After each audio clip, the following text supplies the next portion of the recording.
नमस्कार, आपके साथ मैं हूं सुखवीर। आप देख रहे हैं आपका अपना चैनल भिवानी हलचल। सबसे पहले की नजर आज की न्यूज हेडलाइंस पर। पंडित नेकीराम शर्मा मेडिकल कॉलेज का शुभारंभ समारोह, हजारों की संख्या में पहुंचे लोग एवं नेतागण। चेक बाउंस मामलों के लिए 18 जुलाई को आयोजित होगी विशेष लोक अदालत। फसल अवशेष प्रबंधन कृषि यंत्रों पर 50% अनुदान, 3 अगस्त तक कर सकते हैं ऑनलाइन आवेदन। गुप्त नवरात्रों में मां की आराधना से मनोकामनाएं होंगी पूर्ण, कहा महंत बाबा वेदनाथ महाराज ने। स्वास्थ्य विभाग द्वारा मेडिकल स्टोर पर छापा, 52 प्रकार की एक्सपायरी दवाएं बरामद। हलवासिया विद्या विहार में विज्ञान क्विज आयोजित, विद्यार्थियों ने उत्साहपूर्वक लिया भाग। अब खबरें विस्तार से। प्रधानमंत्री नरेंद्र मोदी के द्वारा जींद से सोनीपत तक हाइड्रोजन ट्रेन और भिवानी में पंडित नेकीराम शर्मा मेडिकल कॉलेज के उद्घाटन को हरियाणा के कैबिनेट मंत्री श्रुति चौधरी ने देश के लिए बड़ी उपलब्धि बताया है। उन्होंने कहा कि ग्रीन एनर्जी ही भारत का भविष्य है। कैबिनेट मंत्री चौधरी ने 6000 करोड़ रुपए की वर्ल्ड बैंक प्रोजेक्ट को पूरे हरियाणा के लिए लाभदायक बताया। पूर्व राज्यसभा सांसद किरण चौधरी ने कहा कि विकसित भारत 2047 के लक्ष्य को प्राप्त करने के लिए देश में ग्रीन एनर्जी को बढ़ावा देना अत्यंत आवश्यक है। हाइड्रोजन ट्रेन की शुरुआत को उन्होंने प्रधानमंत्री नरेंद्र मोदी की दूरदर्शी सोच का परिणाम बताया। इससे न केवल पर्यावरण संरक्षण होगा बल्कि पेट्रोल और डीजल पर निर्भरता भी कम होगी। पंडित नेकीराम शर्मा मेडिकल कॉलेज के शुभारंभ अवसर पर मिल्क प्लांट के पास मेडिकल कॉलेज परिसर में भव्य समारोह का आयोजन किया गया। कैबिनेट मंत्री श्रुति चौधरी ने कहा कि प्रधानमंत्री द्वारा भिवानी में पंडित नेकीराम शर्मा राजकीय मेडिकल कॉलेज का उद्घाटन किए जाने के साथ ही स्वास्थ्य के क्षेत्र में लोगों को अत्याधुनिक सुविधाएं उपलब्ध होंगी। उन्होंने कहा कि मुख्यमंत्री ने सिंचाई विभाग में 6000 करोड़ रुपए के बजट का प्रावधान करके किसानों के हित में बड़ा काम किया है। सांसद चौधरी धर्मवीर सिंह ने कहा कि कोई सोच भी नहीं सकता था कि देश में लंबी दूरी का सफर चंद घंटों में हो सकता है, लेकिन आज पीएम की दूरदर्शी सोच के चलते यह संभव हो रहा है। पूर्व राज्यसभा सांसद किरण चौधरी ने कहा कि प्रधानमंत्री ने जींद में हाइड्रोजन ट्रेन देश को समर्पित की है। यह दूरदर्शी सोच आने वाले समय में पेट्रोल डीजल जैसे ईंधन खत्म होने वाले हैं, ऐसे में हाइड्रोजन ट्रेन एक अच्छा विकल्प है। विधायक घनश्याम सराफ ने कहा कि प्रधानमंत्री नरेंद्र मोदी ने आज डीजल व पेट्रोल रहित हाइड्रोजन ट्रेन का शुभारंभ कर भारत को स्वच्छ ऊर्जा आधारित परिवहन के क्षेत्र में नई पहचान दिलाई है। मेडिकल कॉलेज की सौगात से क्षेत्र में स्वास्थ्य सेवाएं और सुदृढ़ होंगी। भाजपा जिला अध्यक्ष वीरेंद्र कौशिक ने कहा कि प्रधानमंत्री मोदी और प्रदेश में मुख्यमंत्री नायब सिंह सैनी के नेतृत्व में सरकार संत महात्माओं और महापुरुषों का आदर सत्कार करती है। इसी कड़ी में आज मेडिकल कॉलेज का नाम पंडित नेकीराम शर्मा का नामांकन करके जनता को समर्पित किया गया है। हमारा पिछड़ा इलाका, हमारे बच्चे जो हैं दर बदर की ठोकरें खाया करते थे। आज चौधरी बंसीलाल जी यूनिवर्सिटी यहाँ पर आपके बीच में है, कहीं जाने की जरूरत नहीं है।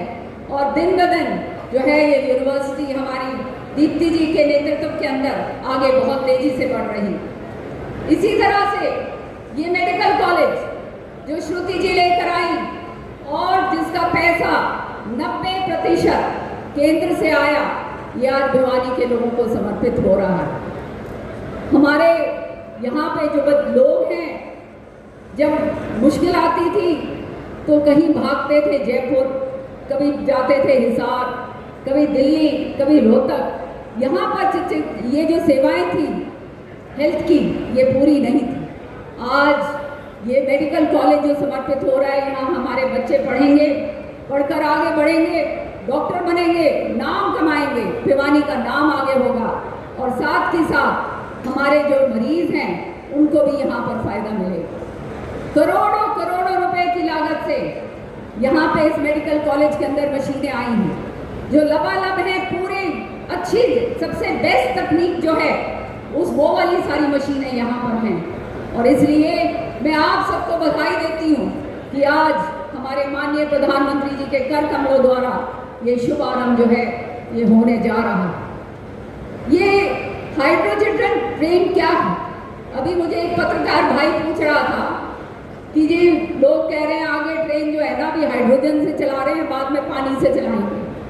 तो ये विपक्ष जो है इसका काम ही जो है पूरी तरह से गुमराह करने का। और मैं उनका बहुत धन्यवाद करती हूँ कि जो हमेशा उन्होंने जो बात करी है, हमेशा भारत को इतनी मजबूती दी है राष्ट्रीय अंतर्राष्ट्रीय स्तर पर, और उसी के तरफ आज उन्होंने एक ऐतिहासिक कदम उठाया है जहाँ पे भारत की पहली हाइड्रोजन ट्रेन वो हरी झंडी दिखा रहे हैं और हमारे प्रदेश से दिखा रहे हैं। इससे बड़ा और क्या प्रमाण हो सकता है कि कितनी फ्यूचरिस्टिक सोच है और इतना बड़ा उन्होंने एक लीप लिया है, कदम लिया है आगे आने वाले समय के लिए।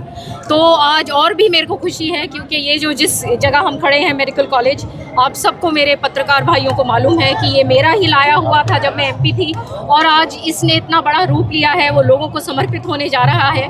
तो एक बहुत ज़्यादा सेटिस्फैक्शन मुझे इस काम से है। मैं जितना धन्यवाद करूं माननीय मुख्यमंत्री जी का, प्रधानमंत्री जी का, उतना कम है। 25,000 करोड़ की सौगात आज हरियाणा पंजाब को पीएम मोदी देंगे। क्या विकसित राष्ट्र की तरफ है ये विकास? बिल्कुल, उनका हरदम यही कदम है कि ज़्यादा से ज़्यादा काम हो और जनप्रतिनिधि अपना इसका खूब लाभ ऐसे टाइम का उठाना चाहिए और खूब ज़्यादा से ज़्यादा काम अपने अपने क्षेत्रों में करवाना चाहिए, क्योंकि ये ऐसे मुख्यमंत्री हैं और ऐसे प्रधानमंत्री हैं जहाँ पे हर एक के लिए सोच है और डेवलपमेंट के लिए कोई कमी नहीं है। तो उसका सीधा फायदा नहीं केवल अपने हरियाणा में मिले बल्कि सारे देश में मिले।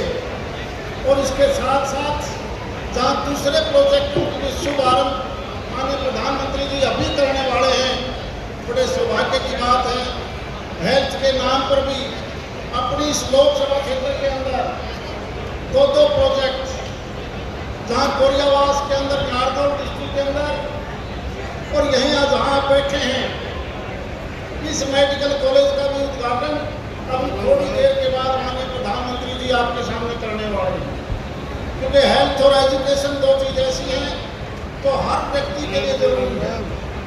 और भारत सरकार ने, माननीय मोदी जी ने जब से देश को अपने हाथ में लिया है, सबसे ज़्यादा खर्च एजुकेशन और हेल्थ के ऊपर किया जा रहा है।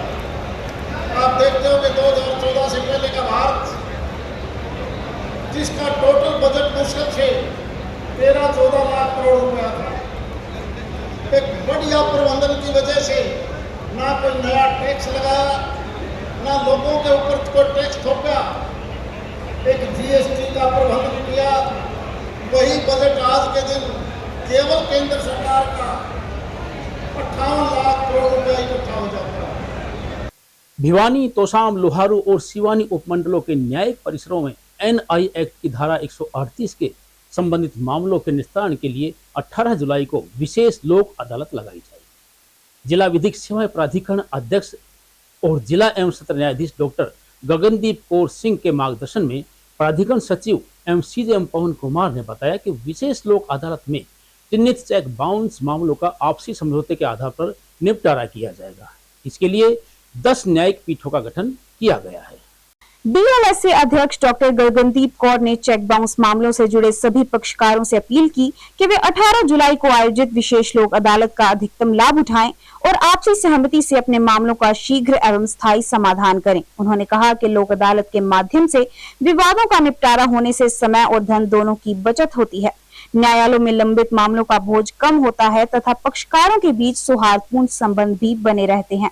उन्होंने यह भी जानकारी दी कि 12 सितंबर 2026 को आयोजित होने वाली राष्ट्रीय लोक अदालत के साथ पहली बार ई लोक अदालत का भी आयोजन किया जाएगा। इस व्यवस्था के तहत ऐसे पक्षकार जो किसी कारणवश न्यायालय में व्यक्तिगत रूप से उपस्थित नहीं हो सकते, वे ऑनलाइन या वर्चुअल माध्यम से न्यायालय की कार्रवाई में शामिल होकर अपने मामलों का निपटारा करा सकेंगे। ई लोक अदालत में भाग लेने वाले पक्षकारों को पहले से नोटिस भेजा जाएगा, साथ ही उन्हें सुनवाई में शामिल होने के लिए लिंक उपलब्ध कराया जाएगा अथवा व्हाट्सएप के माध्यम से संपर्क स्थापित किया जाएगा। इसके बाद पक्षकार अपने मोबाइल फोन, लैपटॉप या अन्य डिजिटल उपकरणों के माध्यम से घर बैठे न्यायालय की कार्रवाई में शामिल होकर मामले का निस्तारण करवा सकते हैं।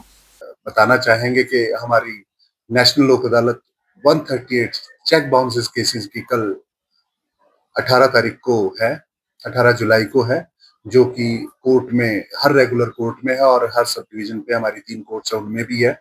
तो हम सबसे आह्वान करेंगे कि जिनके भी चेक बाउंसेस के केसेस हैं वो अपने केसेस को कोर्ट में टेकन अप कराएं और कल जो हमारी स्पेशल चेक बाउंस केसेस की लोक अदालत है उसका बेनिफिट उठाएं। इसी कड़ी में मैं आप सबको बताना चाहूंगा कि हमारी 12 सितंबर को नेशनल लोक अदालत होने वाली है, जिसमें 3 सब डिवीजन पे बेंचेस बनेंगे और भिवानी में हमारे 5 बेंचेस बनेंगे। तो जिनके भी कोर्ट में केसेस हैं, जैसे चेक बाउंस के हैं, फौजदारी है, कंपाउंडेबल ऑफेंसेस हैं, पैटी ऑफेंसेस हैं, या फिर आपके जमीन से रिलेटेड है, मैट्रिमोनियल डिस्प्यूट्स हैं, सिविल मैटर्स हैं, रिकवरी मैटर्स हैं, तो ऐसे कोई भी जो आपके केसेस हैं जो आप चाहते हैं कि वो आप किसी रजामंदी के साथ कोर्ट में निपटारा कराया जा सके, तो ऐसे केसेस को आप कोर्ट में पुटअप कराएं और ज्यादा से ज्यादा केसेस को पुटअप कराएं, क्योंकि ये ऐसे केसेस हैं जिनका किसी भी पार्टी की जीत नहीं होती, किसी की भी हार नहीं होती। ये दोनों ही पार्टी के लिए विन विन सिचुएशन है, और जब दोनों का सहमति से एक कोर्ट केस का निपटारा होता है तो आगे आने वाली जो लेंथी और एक्सपेंसिव लीगल प्रोसीडिंग्स हैं उनका एक स्टॉप लगता है। कृषि एवं किसान कल्याण विभाग के द्वारा राष्ट्रीय कृषि विकास योजना वर्ष 2026-27 के तहत फसल अवशेष प्रबंधन के लिए किसानों से 3 अगस्त 2026 तक ऑनलाइन आवेदन आमंत्रित किए गए हैं। कृषि उपनिदेशक विनोद फोगाट ने बताया कि पराली जलाने की घटनाओं एवं वायु प्रदूषण को कम करने के उद्देश्य से किसानों की फसल अवशेष प्रबंधन और विभिन्न कृषि यंत्रों पर 50% अनुदान उपलब्ध करवाया जाएगा। सहायक कृषि अभियंता नसीब सिंह धनखड़ ने बताया कि आवेदन के लिए किसानों का मेरी फसल मेरा ब्यौरा पोर्टल पर पंजीकरण होना अनिवार्य है। इच्छुक किसान विभागीय पोर्टल एग्री हरियाणा GOV इन पर 3 अगस्त तक ऑनलाइन आवेदन कर सकते हैं। निर्धारित लक्ष्य से अधिक आवेदन प्राप्त होने की स्थिति में पात्र किसानों का चयन जिला कार्यकारी समिति द्वारा उपायुक्त की अध्यक्षता में ऑनलाइन ड्रॉ के माध्यम से किया जाएगा। सहायक कृषि अभियंता नसीब सिंह धनखड़ ने बताया कि आवेदन के लिए किसान का मेरी फसल मेरा ब्यौरा पोर्टल पर पंजीकरण होना अनिवार्य है। उन्होंने बताया कि आवेदन करने वाले किसानों को खेत में फसल अवशेष नहीं जलाने तथा पिछले 3 वर्षों में संबंधित कृषि यंत्र पर परिवार के किसी सदस्य द्वारा अनुदान नहीं लेने का शपथ पत्र देना होगा। व्यक्तिगत श्रेणी में प्रत्येक किसान केवल एक कृषि यंत्र के लिए ही आवेदन कर सकेगा। यदि किसान का चयन बेलर मशीन के लिए होता है तो वह रेक, स्ट्रॉरेक अथवा रोटरी स्लेयर मशीन पर भी अनुदान प्राप्त कर सकता है। उन्होंने बताया कि चयनित किसानों को निर्धारित समय के भीतर आवश्यक दस्तावेज सहायक कृषि अभियंता भिवानी कार्यालय में जमा कराने होंगे। दस्तावेजों के सत्यापन के बाद ऑनलाइन परमिट जारी किए जाएंगे। मैनेजमेंट के लिए जिस तरह अब धान की रोपाई या बिजाई शुरू हो चुकी है और धान की बिजाई और रोपाई शुरू होते ही क्रॉप रेजिड्यू प्रबंधन, पराली प्रबंधन के लिए हरियाणा सरकार जो भी अपना कार्य है वो शुरू कर देती है। इसी की शुरुआत के तहत 3 अगस्त तक जो भी किसान भाई पराली प्रबंधन के लिए जो इम्प्लीमेंट लेना चाहते हैं उनके लिए हरियाणा सरकार ने आवेदन आमंत्रित एक पोर्टल के माध्यम से कर दिए। और मैं आपको बताना चाहूँगा कि क्रॉप रेजिड्यू मैनेजमेंट 2 प्रकार से होता है, एक इन सिटू और एक एक्स सिटू। इन सिटू तो होता है जब हम पराली को या जो भी फसल के अवशेष हैं उनको मिट्टी के अंदर डिकम्पोज कर देते हैं, उनको मिला देते हैं, इसको इन सिटू कहते हैं। एक्स सिटू होता है जब हम पराली को गांठ बना के या किसी भी रूप में अपने खेत से बाहर निकाल लेते हैं, उसको एक्स सिटू कहते हैं। इन दोनों के प्रबंध के लिए लगभग 6-7 इम्प्लीमेंट की ज़रूरत पड़ती है। इन दोनों तरह के इम्प्लीमेंट के साथ साथ जो और भी 4-5 इम्प्लीमेंट की ज़रूरत पड़ती है उनको हरियाणा सरकार ने, कृषि विभाग हरियाणा ने 3 अगस्त तक पोर्टल खोल दिया है। उसमें जो भी किसान भाई अप्लाई करेंगे उसके बाद जो भी कृषि निर्देशालय से व हरियाणा सरकार की तरफ से जो निर्देश मिलेंगे उनमें आगामी कार्रवाई हम कर देंगे। ये फसल अवशेष प्रबंधन स्कीम हमारे यहाँ हरियाणा प्रदेश में 2018 में आई थी। इसमें हमारे भिवानी ज़िले में लगभग 70,000 एकड़ या 80,000 एकड़ तक हमारा एरिया इसमें होता है। और इसके लिए हमें ज़्यादातर यहाँ हाथ की कटाई होती थी और मशीनों से 5-10% यहाँ हमारी हार्वेस्टिंग होती थी। लेकिन जो लेबर की शॉर्टेज उस टाइम शॉर्ट होते हुए सीजन का, तो ज़्यादातर अब हमारे यहाँ कंबाइन भी एंट्री कर चुकी है। उसके मद्देनज़र रखते हुए हमने यहाँ पर कृषि यंत्रों पर सब्सिडी जितनी भी किसान आवेदन करते हैं लगभग सभी को मिल जाती है। अब भी सरकार द्वारा, कृषि विभाग द्वारा 3 अगस्त तक ये आवेदन आमंत्रित किए गए हैं। पिछले साल हमारे ज़िले के अंदर एक भी आगजनी की घटना नहीं आई थी। माननीय DC साहब साहिल गुप्ता जी ने भी सभी गांव की 2 पंचायतों को 26 जनवरी पर सम्मानित भी किया गया था और इसकी एवज में हम किसानों को प्रति एकड़ 1200 रुपये प्रति एकड़ के हिसाब से अनुदान भी सहायता राशि देते हैं, जो भी किसान भाई इसमें आग नहीं लगाता है। आषाढ़ मास के गुप्त नवरात्रे 16 जुलाई से शुरू हो चुके हैं। जोगीवाला शिव मंदिर के महंत वेदनाथ महाराज ने बताया कि वर्ष में 2 बार गुप्त नवरात्रे और 2 बार प्रकट नवरात्रे आते हैं। गुप्त नवरात्रों के दौरान तंत्र मंत्र यंत्र और गुप्त सिद्धियां प्राप्त करने के लिए पूजा की जाती है। वहीं उन्होंने बताया कि 24 जुलाई तक चलने वाले नवरात्रों के दौरान पूजा करके कोर्ट कचहरी, शत्रु, कर्ज और रोग से जैसी समस्याओं से भी मुक्ति प्राप्त की जा सकती है। इस समय की गई साधना का फल आध्यात्मिक उन्नति के लिए 100 गुना माना जाता है। जोगीवाला मंदिर के महंत वेदनाथ महाराज ने बताया कि गुप्त नवरात्रों के बारे आम लोग कम जानते हैं, इसलिए महाविद्याओं की पूजा इस 9 दिन में माँ दुर्गा के 10 महाविद्या रूपों की पूजा होती है। ये रूप आम नवरात्रि में नहीं पूजे जाते। महंत ने बताया कि इन गुप्त नवरात्रि में विशेष पूजा द्वारा जो मनोकामना आप किसी को नहीं बता सकते, गुप्त रूप से मंगत मांगने के लिए उन लोगों के लिए ये नवरात्रि सबसे अच्छी मानी जाती है। साधक, ज्योतिषी और साधु इस समय सिद्धियां प्राप्त करते हैं। माँ को प्रसन्न करके नकारात्मक ऊर्जा दूर की जाती है। उन्होंने कहा कि कुछ काम शोर मचाकर नहीं, शांति और संयम से करने से सिद्ध होते हैं। बाबा ने बताया कि डाबर कॉलोनी में स्थित बाबा मेहुनाथ आश्रम में गुप्त नवरात्रि के आयोजन को लेकर 1 जुलाई से लेकर 23 जुलाई तक 25 लाख मंत्रों का जप राजस्थान के 101 वर्षीय पंडित के द्वारा हवन यज्ञ चल रहा है। गुप्त नवरात्र का दिन चल रहा है। एकम से हमारे गुप्त नवरात्र होते हैं।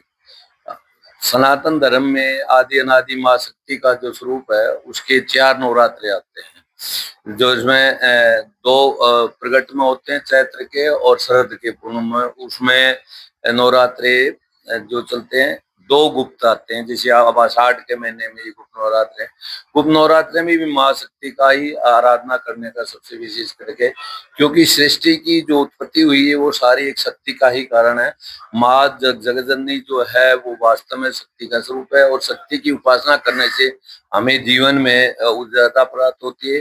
भगवान शिव भी आदि अनादि हैं, लेकिन जब तक शिव और पार्वती का जोड़ा नहीं, शक्ति शिव और शक्ति का जोड़ा से ही सृष्टि का रचना की हुई है, उसी से ये चलता है। तो इसलिए शक्ति का प्राप्त करने के लिए आध्यात्मिकता के रूप में सर्वप्रथम मनुष्य ने अपने स्वास्थ्य के हिसाब से उसकी दिनचर्या सेट करके बाद में मन चित्त वृत्ति को शुद्ध करके उसकी आराधना करके तप और तपस्या से 9 दिन लगातार नवरात्रों में आराधना करेंगे तो उससे फलीभूत होगा। उसकी हमारी आत्मा की भी चेतनता होगी। विश्व के लिए जैसे भी हम शांति का स्वरूप चाहते हैं उस प्रकार पूरे सृष्टि में नई उत्पत्ति, क्योंकि बरसात का महीना आ गया तो बरसात में जितनी उत्पत्ति होती है, क्योंकि नया जीवन जो अन्न से जो मिलता है, तो अन्न की उत्पत्ति करने के लिए पहले जल की जरूरत होती है। तो जल बरसात में ये आप ये शरद ऋतु के आएगा, उससे पहले गर्मियों का जो मौसम था अब ये बरसात का चल रहा है। तो बरसात में शक्ति की आराधना करने से और उसकी पूजा पाठ करने से पूरे विश्व में ही उसका एक पूर्णता रूप मानो कि हम आराधना करके समाज की सेवा भी कर सकते हैं। लोहड़ बाजार के मेडिकल स्टोर पर स्वास्थ्य विभाग की छापामार कार्रवाई के दौरान 52 प्रकार की एक्सपायरी डेट की दवाइयां बरामद करने का मामला सामने आया है। नोडल अधिकारी डॉक्टर अनु चौधरी और drug inspector doctor Sandeep Poonia के नेतृत्व में स्वास्थ्य विभाग की टीम ने निरीक्षण के दौरान पाया कि मेडिकल स्टोर का ड्रग लाइसेंस भी 2025 से नवीनीकृत नहीं करवाया गया है। स्वास्थ्य विभाग अधिकारियों ने संचालक को कारण बताओ नोटिस जारी करते हुए नियमानुसार कार्रवाई करने की प्रक्रिया शुरू कर दी है। लोहड़ बाजार क्षेत्र में स्थित एक मेडिकल स्टोर पर एक्सपायरी दवाएं रखे जाने और नियमों के उल्लंघन की शिकायत के आधार पर नोडल अधिकारी डॉक्टर अनु चौधरी तथा drug inspector doctor Sandeep Punia के नेतृत्व में विभाग की टीम द्वारा किए गए निरीक्षण के दौरान अधिकारियों ने दुकान में रखी सभी दवाओं की निर्माण तिथि, एक्सपायरी तिथि, बैच नंबर और स्टॉक का मिलान किया। जांच में 52 प्रकार की दवाएं एक्सपायरी डेट की मिली। इन दवाओं का तत्काल जब्त कर लिया गया ताकि उनका किसी भी मरीज को वितरण या बिक्री ना हो सके। प्रारंभिक जांच में सामने आया कि जुलाई 2025 के बाद लाइसेंस का नवीनीकरण भी नहीं कराया गया था। इसे गंभीर अनियमितता मानते हुए विभाग ने संचालक को कारण बताओ नोटिस जारी कर दिया और नियमानुसार कार्रवाई की प्रक्रिया शुरू कर दी। यदि जांच में अतिरिक्त अनियमितताएं सामने आती हैं, तो संबंधित कानूनी प्रावधानों के तहत और कड़ी कार्रवाई की जाएगी। स्वास्थ्य विभाग ने जिले के सभी मेडिकल स्टोर संचालकों को चेतावनी दी है कि नियमों का उल्लंघन करने वालों के खिलाफ भविष्य में भी सख्त कार्रवाई जारी रहेगी। की गई है, किस तरह से जो टीम पहुंची थी, कौन कौन सी टीमें इसमें शामिल रही सर? आज हम पीएनडीटी नोडल अफसर हमारे साथ हैं डॉक्टर अनिल चौधरी, इनके द्वारा हमें आज रेड की है शाह मेडिकल के ऊपर। और रेड के दौरान हमें मौके पर जो इसका प्रोपराइटर है वो नहीं मिला था, तो कुछ टाइम बाद ये प्रोपराइटर आया तो मौके से हमें 52 प्रकार की एक्सपायरी दवाइयाँ और बाकी एलोपैथिक ड्रग्स मिले गए, जिनको अभी सीज किया जा रहा है क्योंकि इसके पास वैलिड ड्रग लाइसेंस नहीं। तो ऐसे में सर जो दवाइयाँ एक्सपायरी मिली हैं तो इसके खिलाफ किस तरह से कार्रवाई अमल में लाई जाएगी, और कब से जो लाइसेंस एक्सपायर हो गया था सर इसमें? तो इसका लाइसेंस लगभग 1 साल से एक्सपायर है, जुलाई 2025 में एक्सपायर हो गया था। उसके बाद इसने रिन्यू नहीं करवाया कोई भी, तो ये अनलाइसेंस लाइसेंस मानी जाएगी। ऊपर से इसके बाद काफी मात्रा में एक्सपायरी ड्रग्स मिली है, तो ड्रग एक्ट के अनुसार इसकी आगे कार्रवाई की। तो ऐसे में जो अन्य दुकानदार भी हैं जो दवाइयाँ रखते हैं, तो उनको भी किस तरह से जो विभाग संदेश देना चाहेगा, किस तरह से जो कार्रवाई भी अमल में लाई जाती है ऐसे में अगर कोई पाया जाता है? बस यही संदेश देना चाहेंगे आपके चैनल के माध्यम से कि जितने भी लाइसेंसी बैठे हैं कृपया अपने अपने ड्रग लाइसेंस को वैलिडिटी को कम से कम अपना ध्यान में रखते हुए काम करें। अपने लाइसेंस को एक्सपायर मत होने दें, नहीं तो इस प्रकार की कार्रवाई चलेगी। विद्यार्थियों में विज्ञान के प्रति जिज्ञासा और रुचि का विकास करने के उद्देश्य को लेकर हलवासिया विद्या विहार स्कूल में विज्ञान प्रदर्शनोत्तरी प्रतियोगिता करवाई गई। राजकीय वरिष्ठ माध्यमिक विद्यालय के रसायन विज्ञान प्राध्यापक एवं उप प्राचार्य राकेश कुमार ने प्रतियोगिता का शुभारंभ करते हुए विद्यार्थियों को कहा कि विज्ञान केवल तथ्यों को याद करने का विषय नहीं है, बल्कि यह जिज्ञासा, तर्क और प्रयोग के माध्यम से सीखने की प्रक्रिया है।